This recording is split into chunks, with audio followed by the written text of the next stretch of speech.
The Bliss Business Podcast, the show about empathy, connection, and consciousness in business.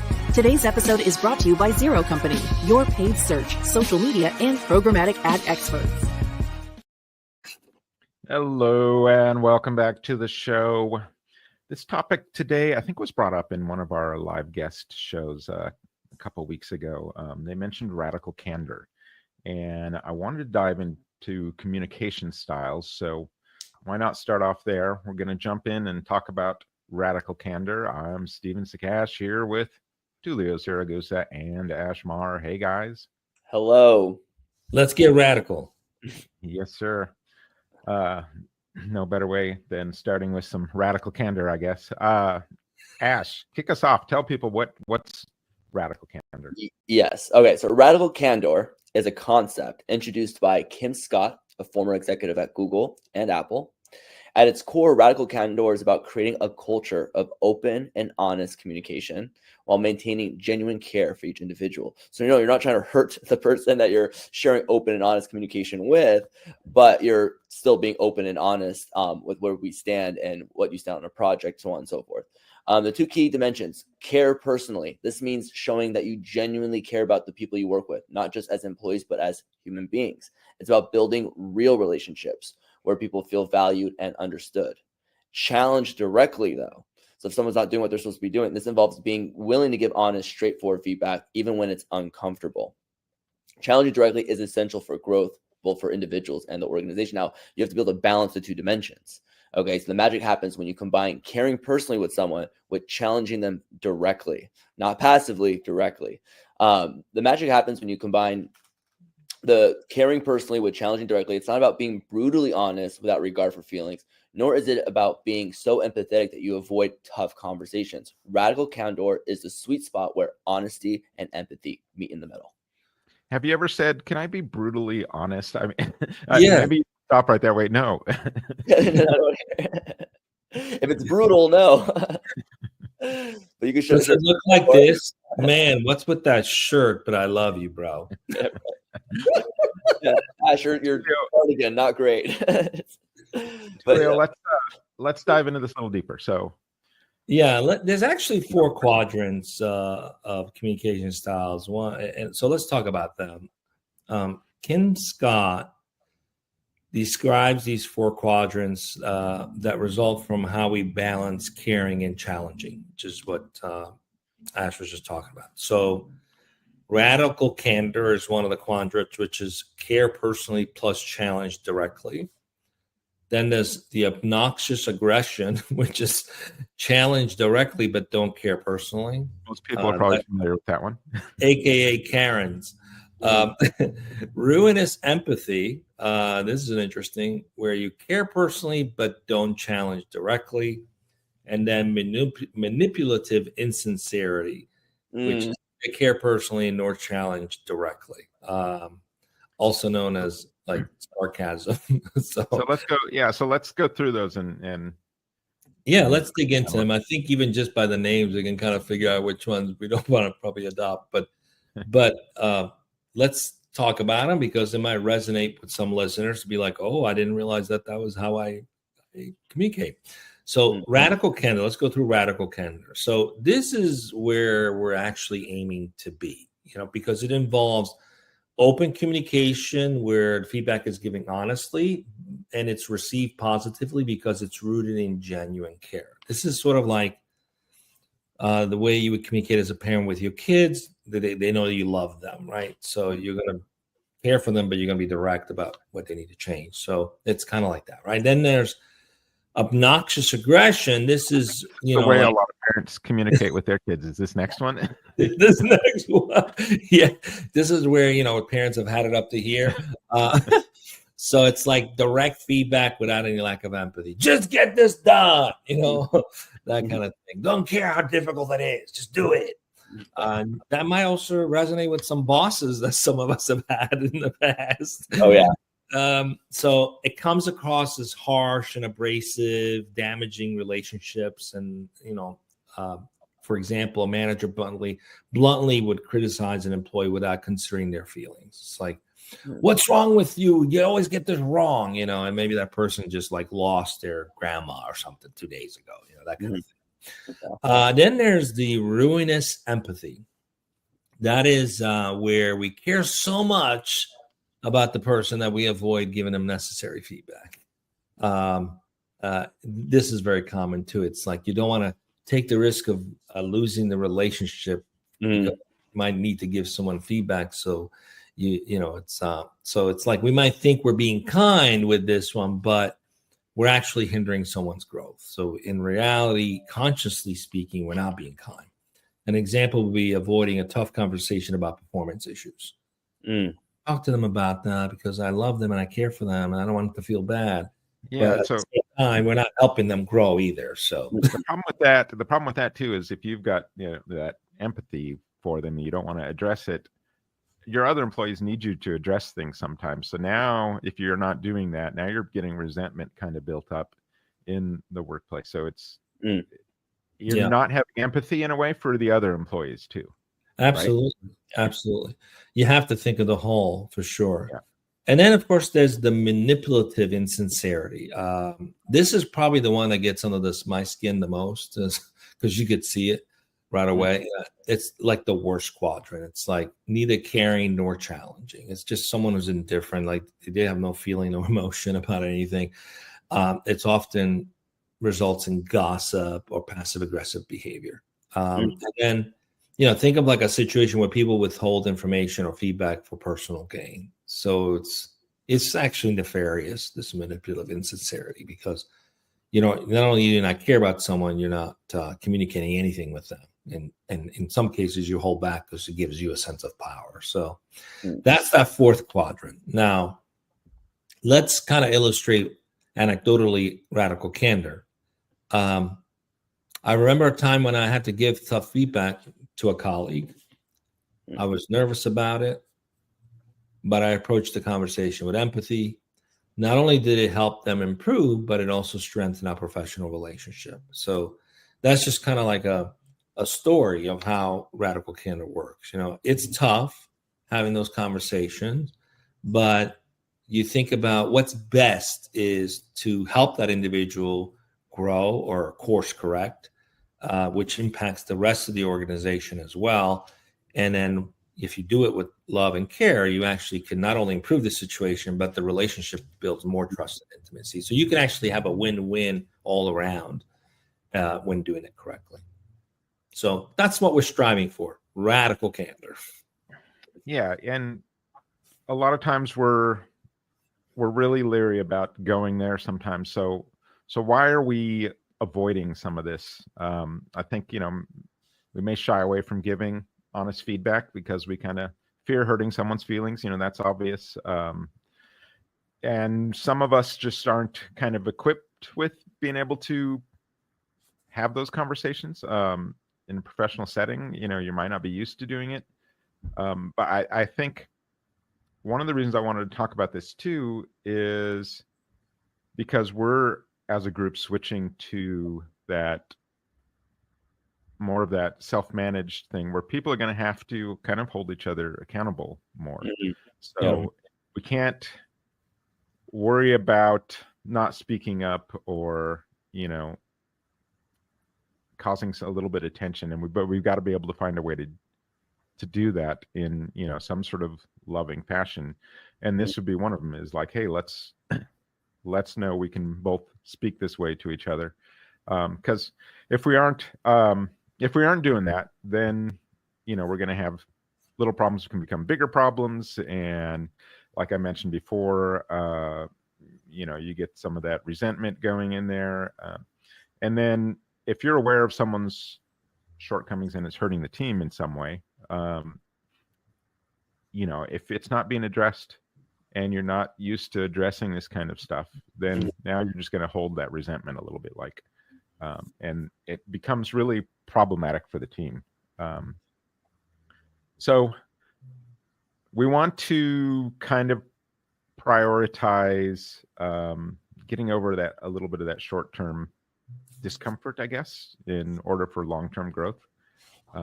So I think it's kind of that focus that we want to make sure we don't avoid being honest with people. So it's that whole constructive feedback kind of thing. I just popped out of a meeting,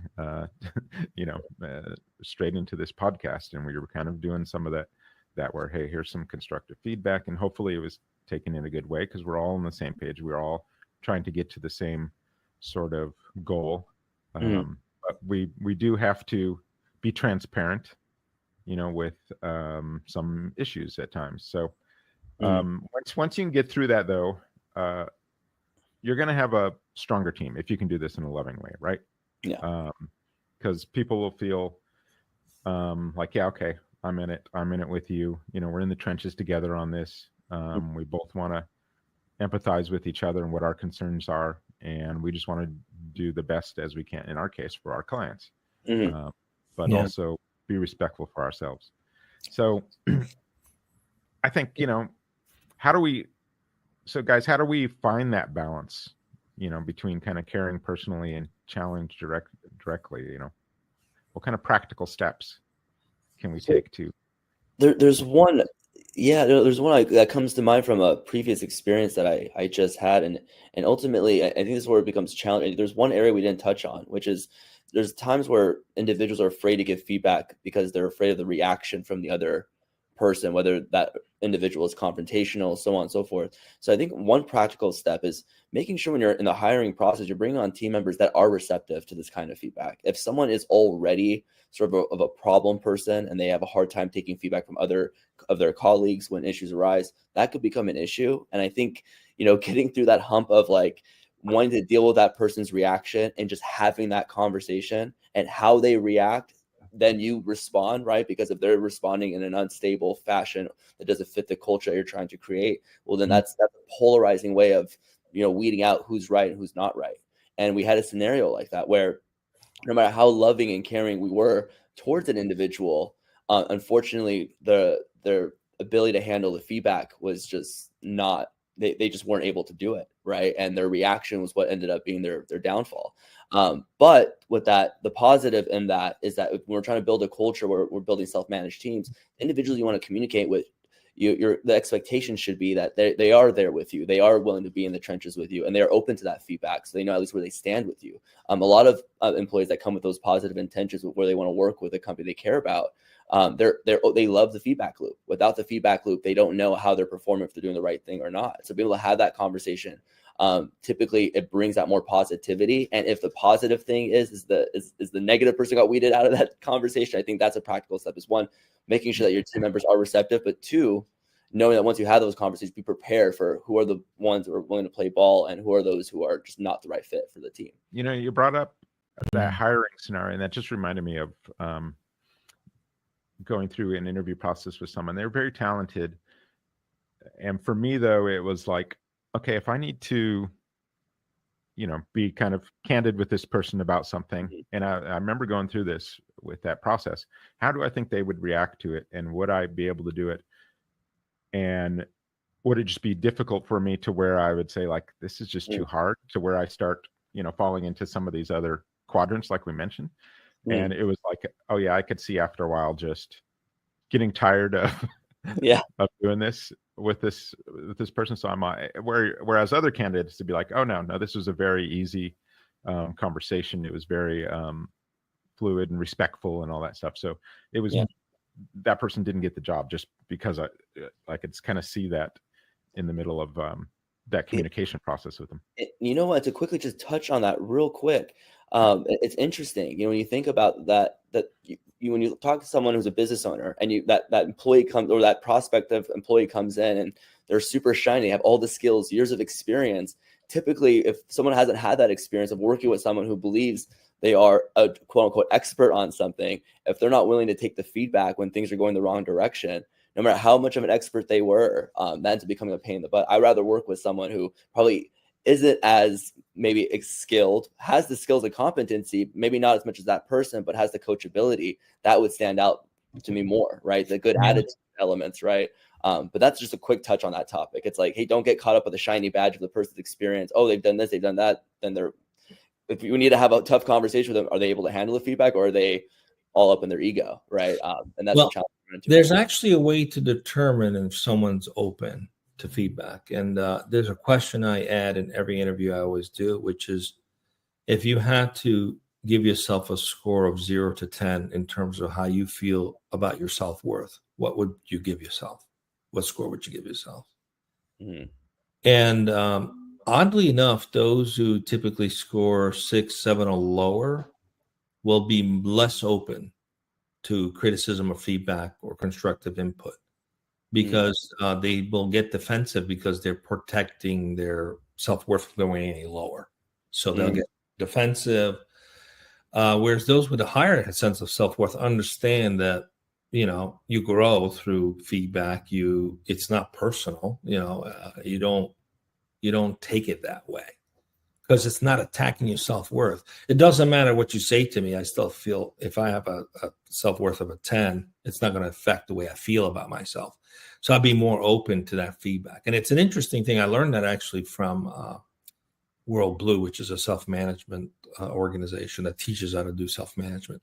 And at first I was like, I don't know about that. But then as I dug into it, I was like, yeah, I think there's a lot of truth to that,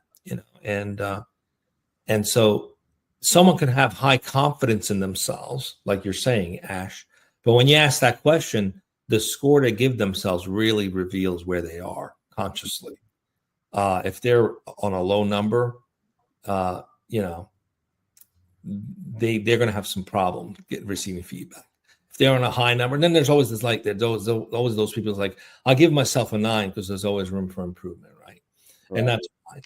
But anyway, it's an interesting thing to look at. But I think the key thing that I agree with is tone and context really matters, right? So it's important to create a safe environment where feedback is normalized. We actually just did a ritual last week where, I don't want to give away the ritual, because if anybody's interested in doing it, we could do it for them. But we normalize feedback as this concept of giving and receiving candy.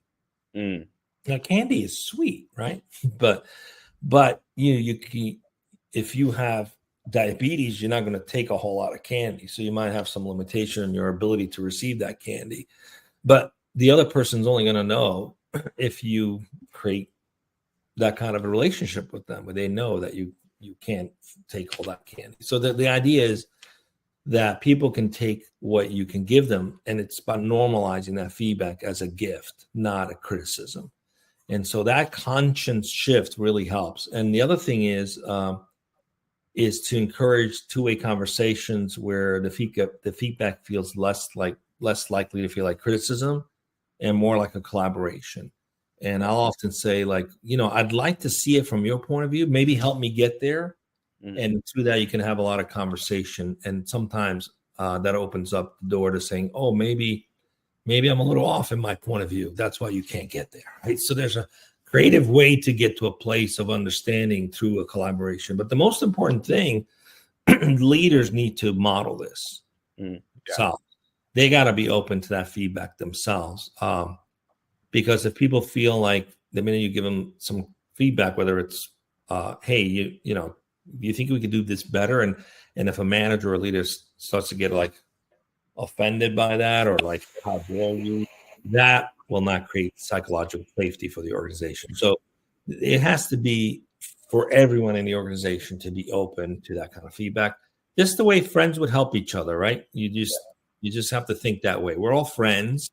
We're all trying to help each other. We're all supporting each other. So it requires a mind shift in how that works. And that's not an easy thing to do, especially if you come from companies where, people adapted CYA tactics and things like that, where you're not sure, is this a trick? You start to think, is this a trick trying to get under my head here? So you have to model that as a leader first and foremost. And Tullio, just to touch on that modeling, I mean, to your point, getting to really know your team, right? Knowing the people around you and the people you work with. And then you said something else I agree with, the tone of delivery, right? So it's tone of delivery amongst your colleagues, your peers. When you're communicating with someone else, you're knowing that someone's always watching. And then when that comes back to you, right, how do you respond? What's your tone like when you're receiving constructive criticism, or in this case, candy? But so that modeling is so important. but really understanding your entire environment of who you're working, how certain people can be a little bit more sensitive, right?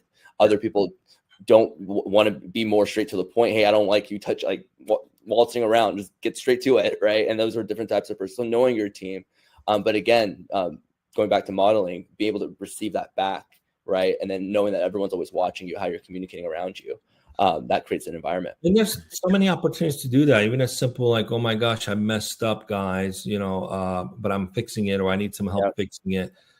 Just be proactive about it. Sometimes you make a mistake and you go fix it, you say nothing about it, right? And I look at those as like, here's an opportunity for me to be vulnerable and let people know that I make mistakes and that I own up to it and I ask for help, because that's more valuable for the entire organization than just go fix it while nobody sees it. It's like there's no lesson learned there. There's no vulnerability. There's no growth from that. So leaders have to proactively look for those opportunities to say, I screwed up, guys. I need some help, even if it's just a minor thing, because that creates safety and intimacy in the organization.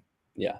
You're, as a leader, like your voice carries extra weight, and you may not know that. Like if you got promoted now into a new position, you might be unaware just how much now your voice gets magnified or how much weight it carries than it did before. And if you kind of keep, some of the same communication styles, that may not work depending on what you're doing there, because now it's like, it used to be, oh, that was fine in the previous situation, but now it just has so much more emphasis because of where you're coming from. And so you do have to be careful. You mentioned like vulnerability. You got to make the safe space for people. If you're vulnerable, you're open, you're setting the tone for your entire team, right? So it's not just doing those interviews with the employee and trying to see if they're capable of this. It's a lot on you to set the tone and model that behavior. And it's not one size fits all, right, Ash? I mean, there's, especially if you're a global company, diverse company. Like Tullio, you're absolutely right. What I was saying earlier too, cultural considerations are super important. There are certain cultures that prefer a straightforward level of conversation, where if you're tiptoeing around the topic, it may actually frustrate them, right? They're like, hey, let's just get straight to the point and let's solve this problem. Let's move on. There are other cultures that may be a little bit more sensitive, right? They prefer conversation, maybe some rapport building, maybe some understanding and context before we go right into it.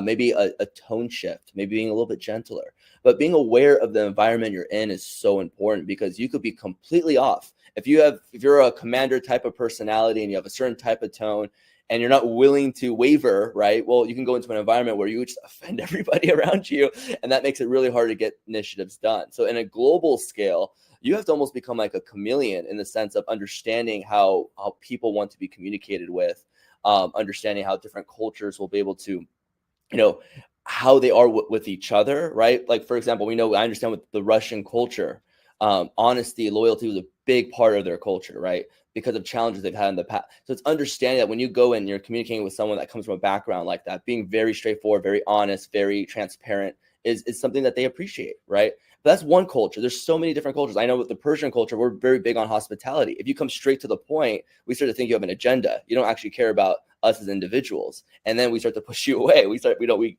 won't play ball. So it's really understanding the environment you're working in, right? And just having that empathy to work with those cultures.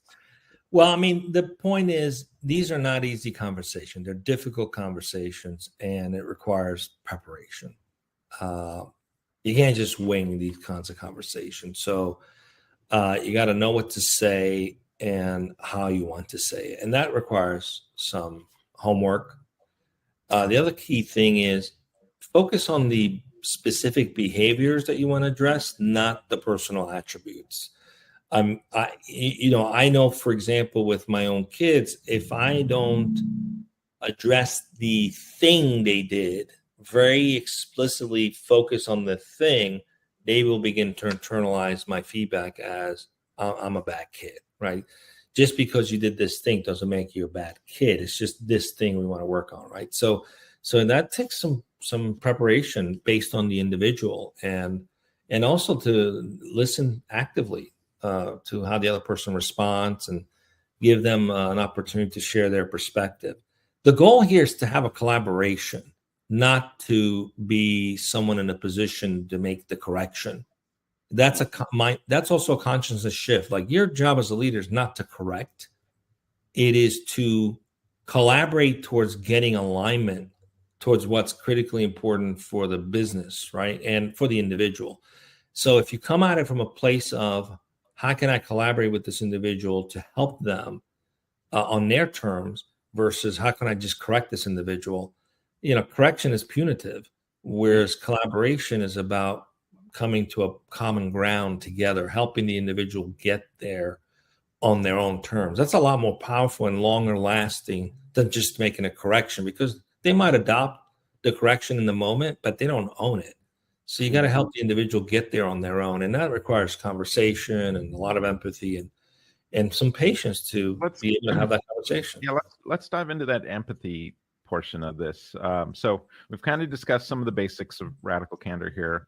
Let's get into like the importance that empathy is here. It's not like a nice to have at all. This is like the foundational element, because otherwise it's just, like we said, it's that second quadrant where you're just, being obnoxiously aggressive, if you're not able to bring in this empathy. So we don't want to come off, harsh or insensitive. So this is kind of the skill that brings this together. It's, and I think whether or not people believe it or not, we've all got it in ourselves.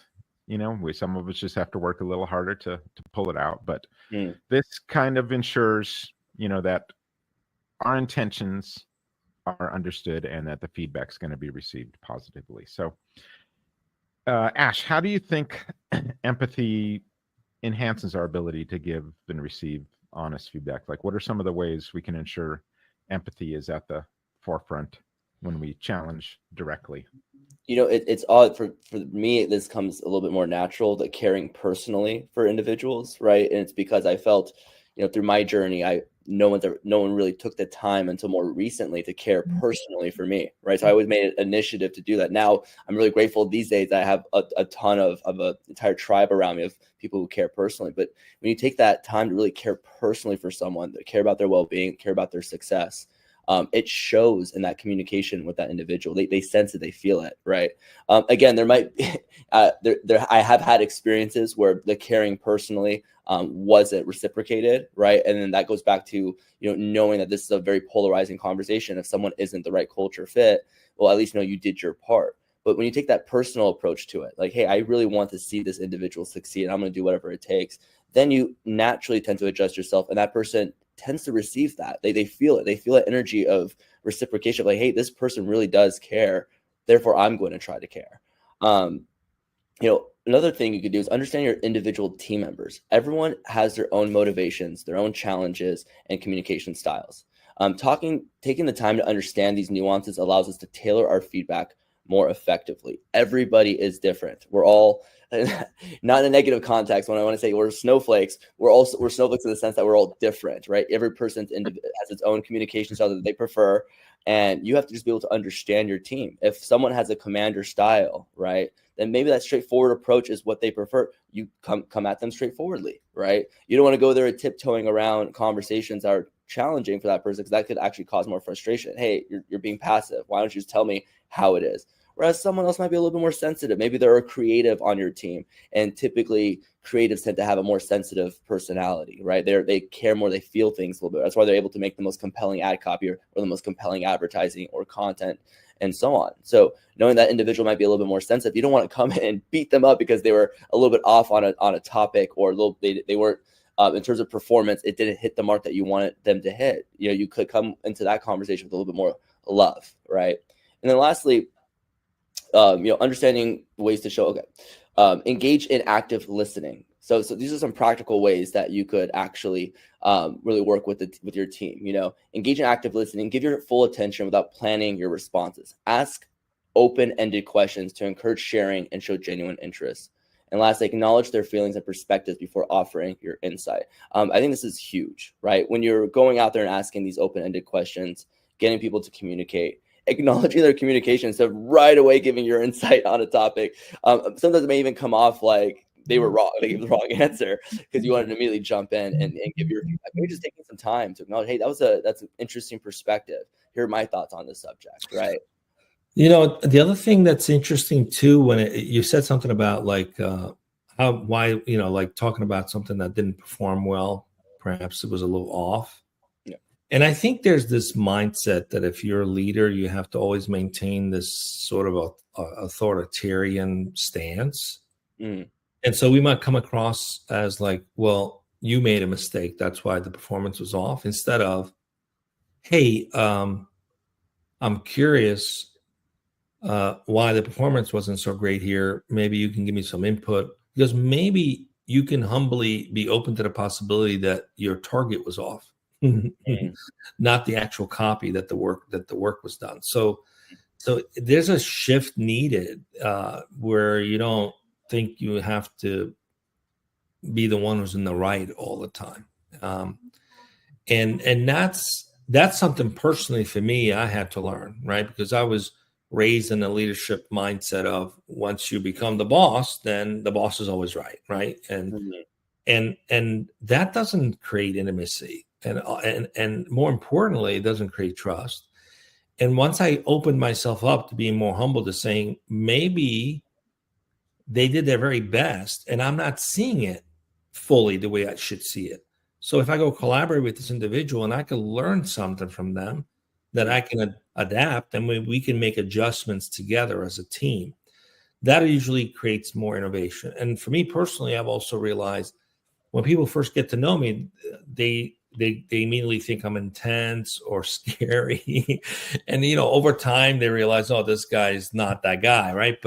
But I've learned to also be careful not to do too many things via text or emails. That's why sometimes even on Slack, I'll use voice, because you can hear my tone in the voice versus reading a text message that you might interpret as, you know, differently. I used to get feedback that I was way too direct and the tone of my text messages were harsh. I'm like, there was not my context at all when I wrote that. So I've learned, well, how do I work around that? Maybe I'll do a video call or a video clip or a voice message so that they can hear the tone of my voice. It's interesting, Tullio. I never realized, like, you do that in the Slack a lot. I never realized the intention behind it was trivial. Yes, it's intentional, especially for something long. I'll just leave a message because I want the tone to come across genuinely the way I intended to say it, versus typing something out that could be read depending on the person's mood, right? So yeah, you've noticed that I do that. I do it a lot. It's brilliant. And just to validate, I've caught myself in those scenarios where I have sometimes a sarcastic tone where I'm trying to be humorous in my communication. Oh, that got me into a lot of trouble too. Like, right. I use humor, but people think I was like, no, I was actually just trying to be funny. So, yeah. They thought I was being condescending or something along the lines where I was like, oh, no.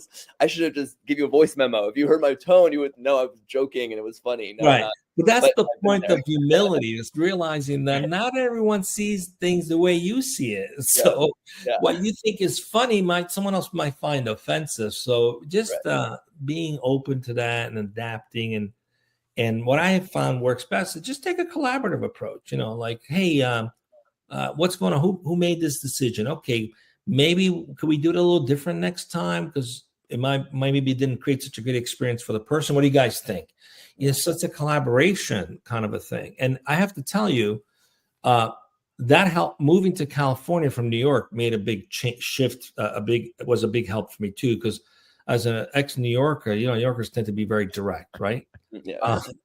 And when I got to California, boy, that I ruffle a lot of feathers being like that. So I had to learn to be a little bit more like, hey, soften up, collaborate more, talk nicely. And that's been great. And it's been a huge transformation that I think has actually enhanced my leadership.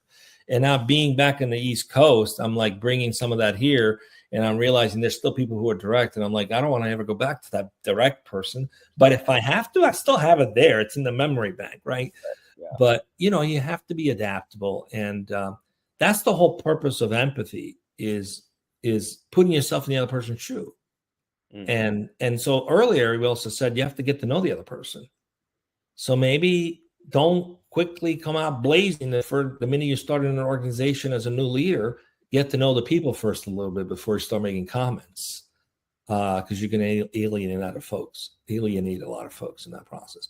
And I also think in that you can always tell those leaders that are less humble, what do? They come into an organization and they bring in all their cronies from the previous companies they were with, because they have sort of shaped the model where everybody just kind of thinks the same way, and everyone has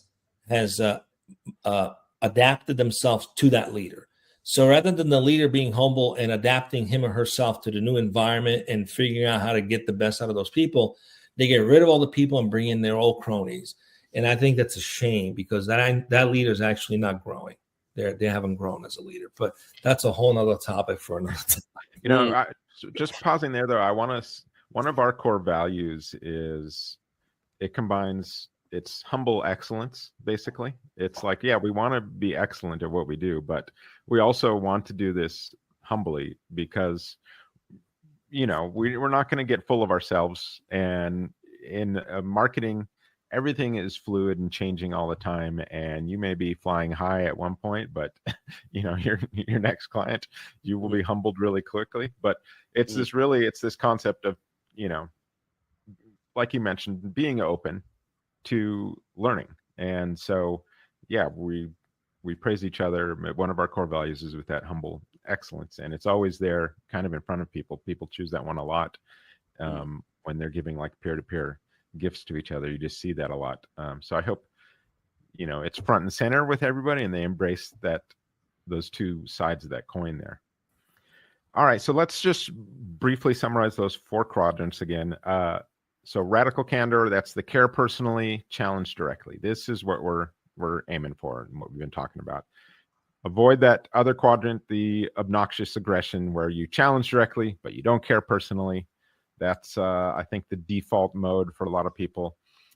And then you've got that ruinous empathy stage where it's, you care personally, but you don't challenge directly. And then, like I mentioned, this can cause all kinds of resentment. It's really not empathetic to your other teammates in a lot of cases. So, and then lastly, it's that manipulative insincerity. You neither care personally nor challenge directly. So what are you doing, really? Probably not much. So that's it for today's show. We're glad you're able to listen, and we're looking forward to seeing you on the next Bliss Business Podcast.